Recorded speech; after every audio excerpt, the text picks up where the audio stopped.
Mike Evans, star wide receiver from the Tampa Bay Buccaneers, suffered a head and shoulder injury this Monday night against the Detroit Lions. My name is Ryan. I'm a physical therapist, and today we're going to go over kind of what exactly happened to Mike Evans during this play. So we break down the play here.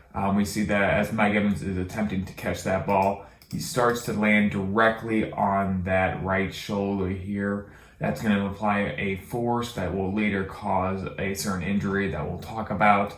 And as we continue to play the video, you see that he hits his head very aggressively on the ground there. And as we fast forward through this, you see that Mike Evans is laying on the ground and he just seems like he's really still very little motion going through Mike Evans right now. So the first thing you really want to look at in this situation is signs and symptoms for a concussion. So as we rewind this video here, we take a look again back at when Mike Evans does hit his head. If we're talking anatomically, there is a little bit of room for that brain to move within that skull. So as the head hits the turf first, the brain then follows and then hits that same area of the skull. This will specifically injure those neurons and nerves within that brain in that region, which will typically cause a brain injury called a concussion. You can see he's really completely knocked out and unable to keep the ball and lay there potentially unconscious after this play here. As you see here, as he's talking to medical experts, you see that he needs some support to even just stay upright,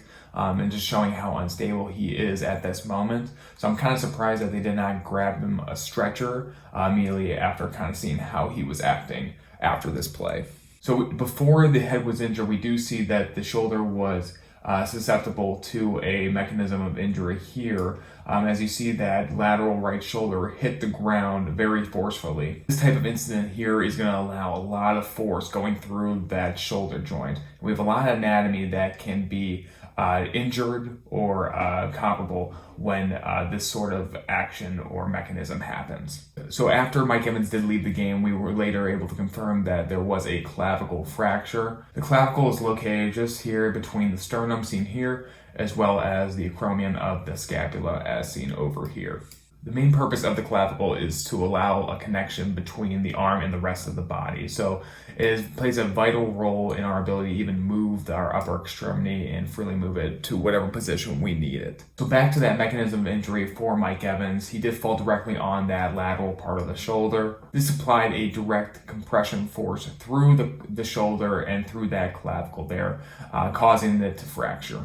Here you're going to be able to see in this video what happens with a clavicle fracture. This type of video shows a direct force that comes more superiorly directly onto that clavicle, leading to a fracture as well as ligament damage. But similar thing can happen, especially with Mike Evans type of injury. If there's force coming for that lateral shoulder, direct compression force will allow there to be too much force through the clavicle, leading to a breakage similar to what you'd see in this video here. This can also impact that AC joint as seen over here. So that was another one of those potential injuries that could have happened with this type of play. So with fractures of a clavicle, there are about 3 different types of fractures that can happen. So we have group 1, which is basically the most common, and that's just a mid-shaft fracture seen in just in the middle of the clavicle on this picture. We also have group 2, which is a bit more common than group 1. This is seen more at the medial end or more towards that AC joint or sternum. And then you have group 3, where the fracture occurs around more the lateral end, where the acromion or scapula connect to the clavicle. So with a clavicle fracture, it can be managed either conservatively or surgically. Mike Evans did decide to elect a surgical treatment in hopes to return to the NFL season a little bit quicker. So right now it's potential that Mike Evans might miss about 2-ish months. It all really depends on how surgery goes and how rehabilitation goes after the surgery. So Mike Evans might be able to come back maybe at the end of the season or maybe in the playoffs, but we'll just have to wait and see how everything goes after the surgery. Let me know if you have any questions down below, and thank you so much for watching.